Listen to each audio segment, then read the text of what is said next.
Hey guys, welcome to another CD review. Today we will be reviewing Metallica's S&M Part 2.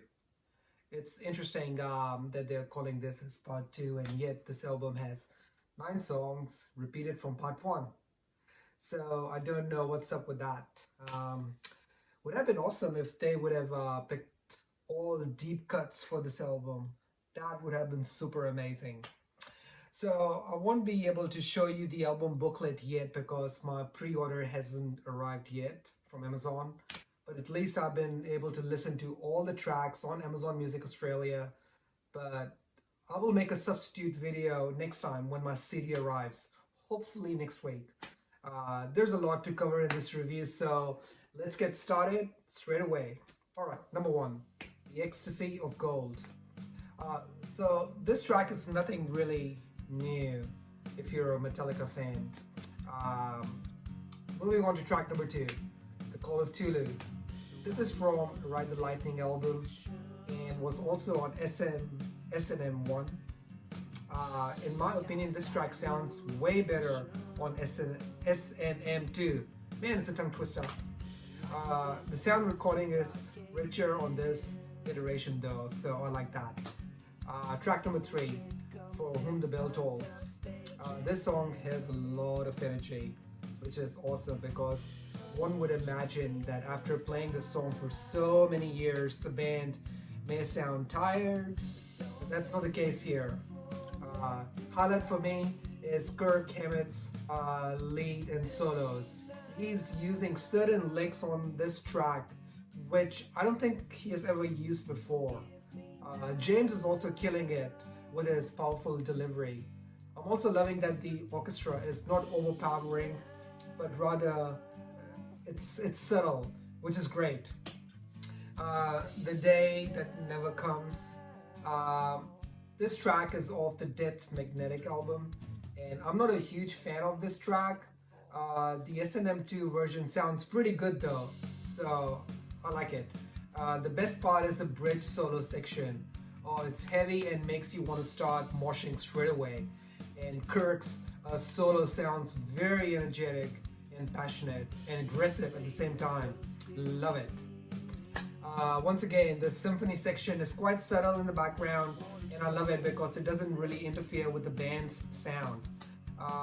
The Memory Remains. This is off the Reload album. This song really didn't do much for me. I also didn't like the crowd humming the riffs. To me, this song didn't bring anything new to the table, really. Track number 6, Confusion. Now, this song is off their Hardwired album. It starts off very heavy, and I'm digging the orchestral arrangement in this. And James's vocals are very powerful in this particular song. I think this song sounds better than the studio version. Track number 7, Moth into Flame. It's also off the Hardwired album. This track also starts off with a lot of energy. The band is killing it in this version. In my opinion, better than the studio version. And the orchestral arrangement really adds a nice flavor to this track. And James's vocals are once again sounding awesome on this track. Lars is also going hard out on this song, and it sounds great. There is an awesome headbanging section prior to Kirk's solo. Speaking of which, oh man, Kirk is slaying that guitar solo. Although I feel the volume of his solo was a little low in the mix, they could have cranked it up. Anyways, track number 8, the Outlaw Dorm. This is off the Load album. James's vocal sounds very powerful. Again, very powerful. His vocals on this whole S&M too, I think they're sounding very, very powerful. It's actually really cool. The orchestral arrangement is the best part of the song, I reckon, and that makes this track a great listen. No Leaf Clover. This was on S&M Part 1.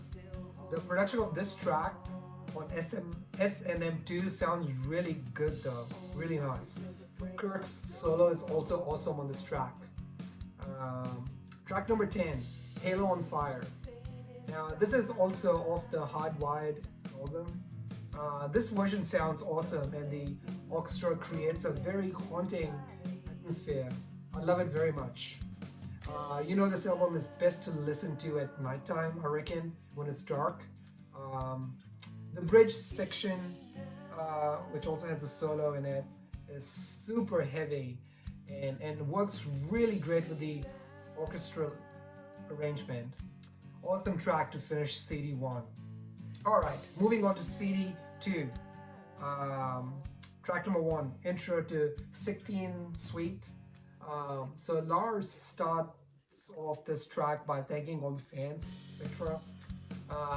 Pretty much this is an acknowledgement track.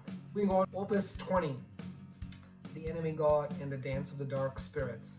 This track is really cool. It's an instrumental track, but the best part is the track, The Iron Foundry, Opus 19.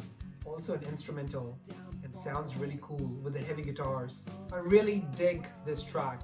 The heavy metal and symphony parts are sounding amazing. Cannot recommend this track highly enough. Track number 5, The Unforgiven, number 3, is off the Death Magnetic album. Now this track sounds really cool on this S&M 2 album. I reckon it sounds better than the original album version. James sings it very passionately. It's a very haunting tune, which is awesome and sounds really good with the orchestra in the background. Track number 6, All Within My Hands. For me, this song didn't do too much. In the first half of the song, it sounds a bit boring, to be honest. To me, it sounds that the band is not into it. However, things get a bit interesting and upbeat in the bridge section. I think there is also a little solo by somebody in the strings section, and yeah, that sounds really cool. Track number 7, Pulling Teeth. Now, this is off Kill 'Em All album, and James starts this song by reminiscing Cliff Burton, the original bass player of Metallica. They start off by paying a tribute to Cliff, a really nice thing to do. Great track. Track number 8, Wherever I May Roam. Now, this is off the Black album and was also on S&M Part 1.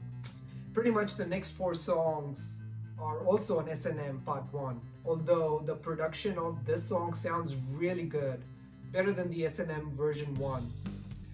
The track sounds really heavy and the symphony parts are subtle, which is a really cool thing, not overpowering the song. Once again, this track also sounds much better than the original album version. Track number 9, 1. This is off the Justice for All album. I think no matter how they arrange this song, they can never go wrong. The production of this track on this album sounds amazing. Once the guitars kick in, the song pulls you into this emotional and haunting atmosphere. The orchestral arrangement and the heavy parts just blends nicely, perfectly. Love this track. Track number 10, Master of Puppets. Now this track was also on S&M version 1, but it sounds much better on S&M 2. This version is also very energetic and the symphonic parts work out really well with the track. Not much to say other than this is an awesome track. Cannot go wrong with it. Track number 11, Nothing Else Matters. Oh my goodness, this song starts off so beautifully. You can hear the passion and emotion from the very first note. The passion with which these guys are playing this song is so strong.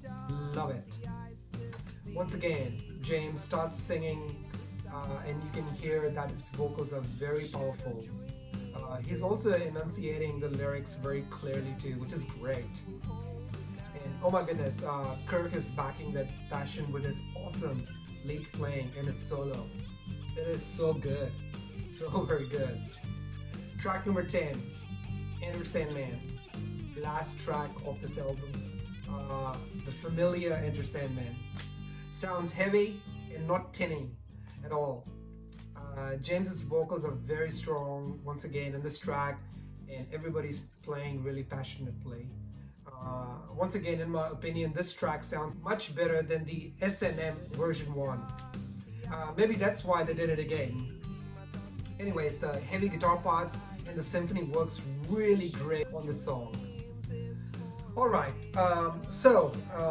this album is a must-have album for all metalheads. And on the scale of metalness, I will give it 4 metal stars. I just wish they would have not used a live crowd and rather would have done this album in studio with the orchestra. But what I'm really happy about is that the orchestra is not overpowering the songs. The orchestral arrangement has been mixed in a very nice, subtle way, and that has made the band sound prominent.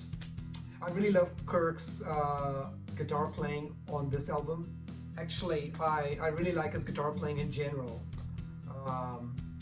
He's such an intelligent guitar player, and I simply love his lead and solo work. On this album, his playing sounds very passionate. You can hear that he's really into it. As I said before, James's vocals are also very tight on this album. He's done a great job. And Rob's playing is pretty tight as usual. And it's really nice to hear the bass work from Injustice for All album during the live recordings.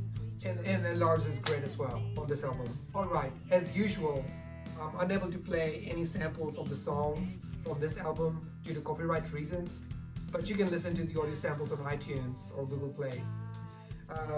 Anyways, thanks guys for watching this review, and watch out for my S&M 2 album booklet video review next week when my pre-order CD arrives from Amazon. And this is also another good segue to like, comment, subscribe, and hit that bell button so that you can be notified every time I post a new video. Alright guys, take care and keep it metal, and I'll see you in the next video. Bye.